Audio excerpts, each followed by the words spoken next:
Dan untuk membantu kita menyelesaikan persamaan Schrödinger ini ya, kita perlu meninjau satu besaran fisik penting yang disebut dengan momentum sudut, momentum angular. Untuk suatu partikel yang bergerak dengan kecepatan v ya, dan dia punya massa m, kita sudah mengenal bahwa partikel ini memiliki besaran fisik yang disebut dengan momentum, yaitu m dikalikan dengan v ya, kecepatannya. Jadi kalau misalnya bolanya, misalnya ada partikel bergerak ke sana ya, berarti pada arah sana itu ada vektor kecepatan, ada vektor momentum. Kalau misalkan posisi dari partikel ini kita ukur dari suatu titik acuan, yang biasanya merupakan pusat koordinat ya, jadi ada vektor R, maka kita bisa mendefinisikan satu besaran lagi ya, yang disebut dengan besaran momentum angular atau momentum sudut ya.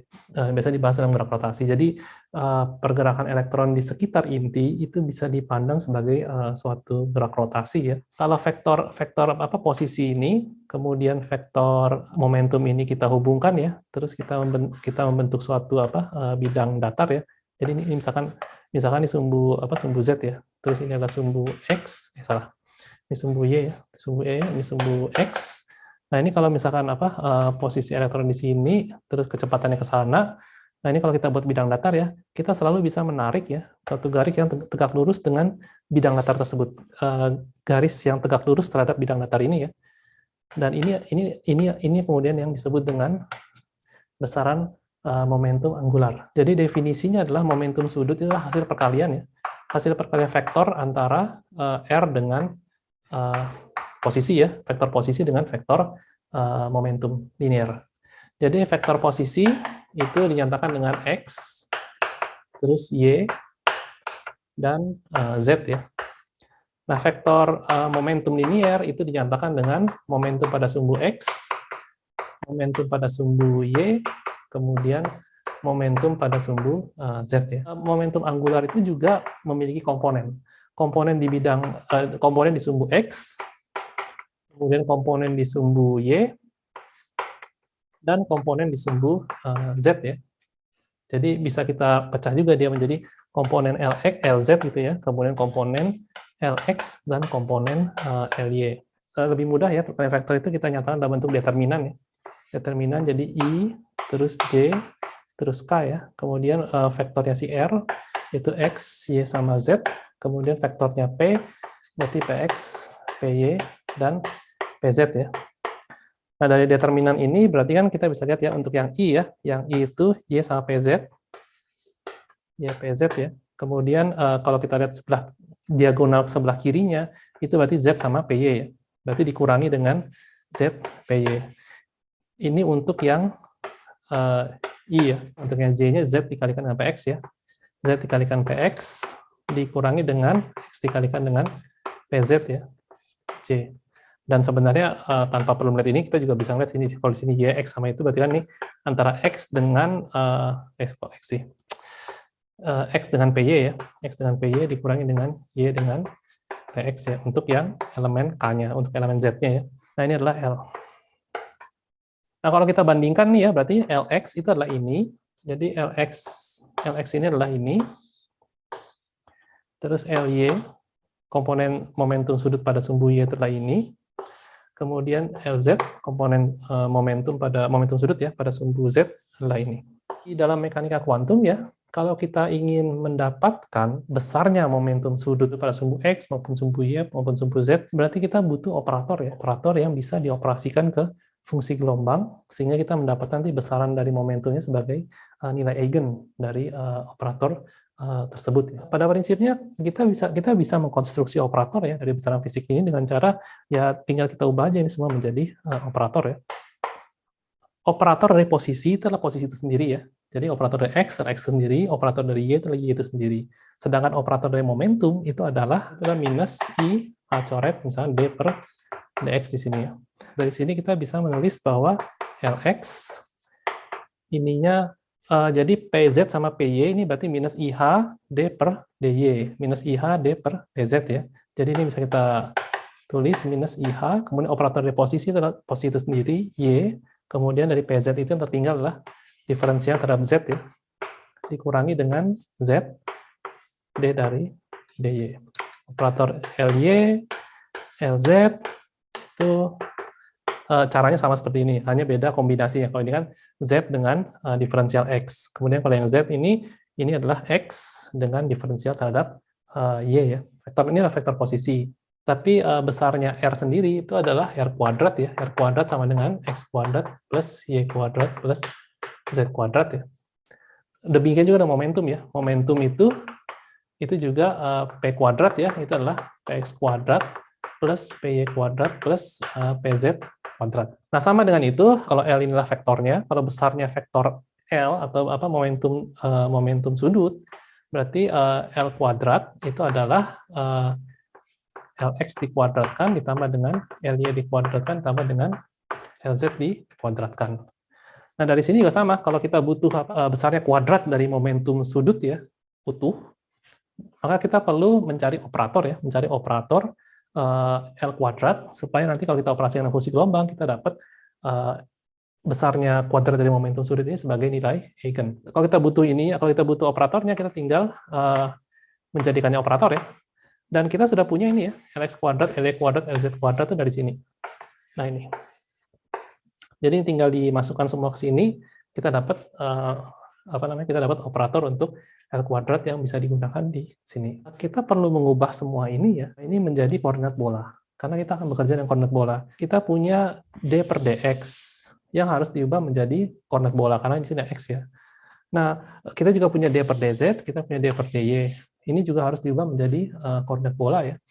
Di operator Hamiltonian, itu juga kita punya D kuadrat per dx kuadrat, D kuadrat per dz, kemudian dy dz ini ya. Nah, yang x sama y sama z ini sebenarnya adalah variabel di koordinat kartesian, dan ini semua harus kita ubah menjadi koordinat bola ya. X, y sama z untuk diubah menjadi koordinat bola, menjadi r, theta sama v itu relatif gampang. Kita hanya perlu menggunakan trigonometri. Tapi untuk mengubah d per dx atau d per dy, d per dz ini ke dalam sistem koordinat bola, ini yang panjang ya langkahnya ya. Dan langkah ini yang saya tidak bahas ya di sini ya, karena memang bukan tempatnya ya.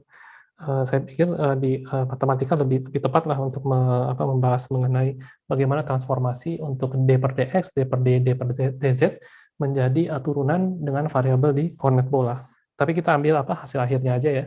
Jadi pada prinsipnya setelah kita memiliki persamaan ya yang menghubungkan atau mentransformasi d per dx, d per dy, d per dz menjadi turunan di dalam variabel koordinat bola, ini semua itu kita substitusi ke sini. Jadi jadi misalnya d per dx itu ya, itu kita substitusi ke sini. Terus d per dy itu kita substitusi ke sini, d per dz itu kita substitusi ke sini, maka kita akan memperoleh Lx, Ly sama Lz, operator Lx, operator Ly sama operator Lz itu dalam bentuk turunan ya, yang variabel yang terlibat di dalamnya adalah variabel koordinat bola ya. Hal yang menarik ya sebenarnya kalau Anda lihat dari operator dari komponen momentum sudut ya, Lx, Ly, Lz ini, tidak ada satupun di tiap operator ini ya, itu yang mengandung variabel R. Yang tertinggal itu hanya turunan terhadap sudut theta dan sudut V ya. Setelah kita memiliki Lx, Ly, dan Lz dalam koordinat bola, itu tinggal kita substitusi ke sini ya.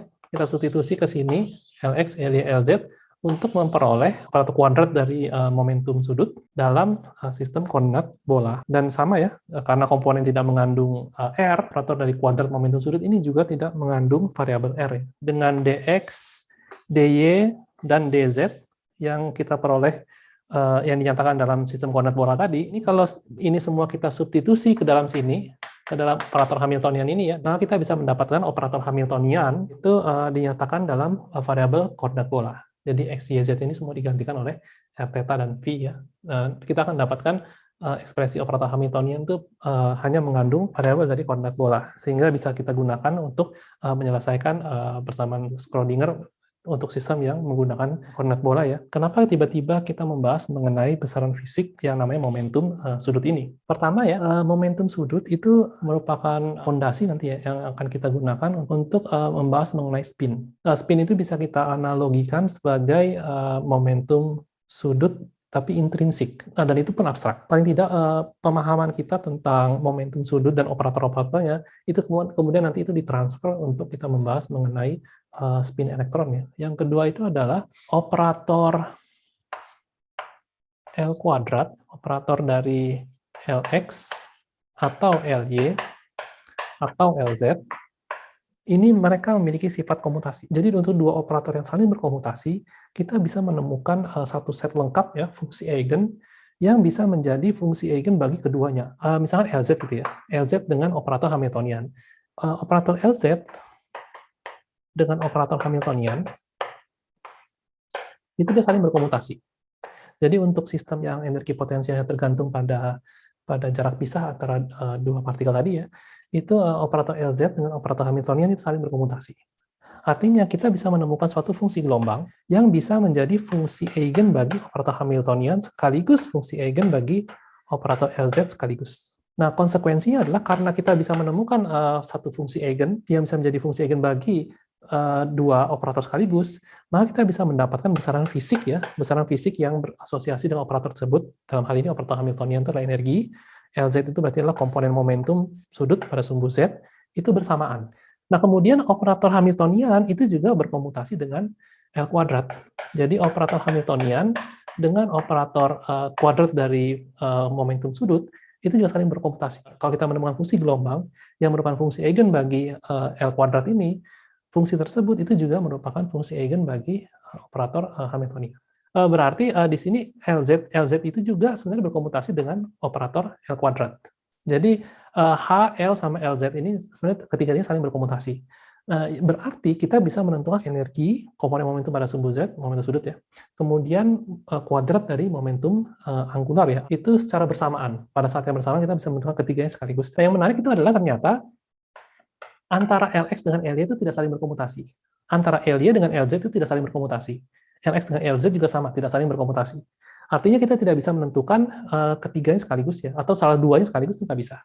Kita hanya bisa menentukan salah satunya. Kalau kita menentukan Lz-nya, maka Ly sama Lx-nya jadi tidak pasti. Kita bisa memilih salah satu Lx, Ly, atau Lz. Nah itu, jadi kita bisa menentukan L kuadrat bersama dengan Lx, atau L kuadrat bersama dengan Ly, atau L kuadrat bersama dengan LZ. Di antara tiga operator Lx sama Ly sama Lz, pilihan paling rasional itu adalah kita milih LZ, karena operatornya paling sederhana, hanya mengandung satu turunan terhadap V ya.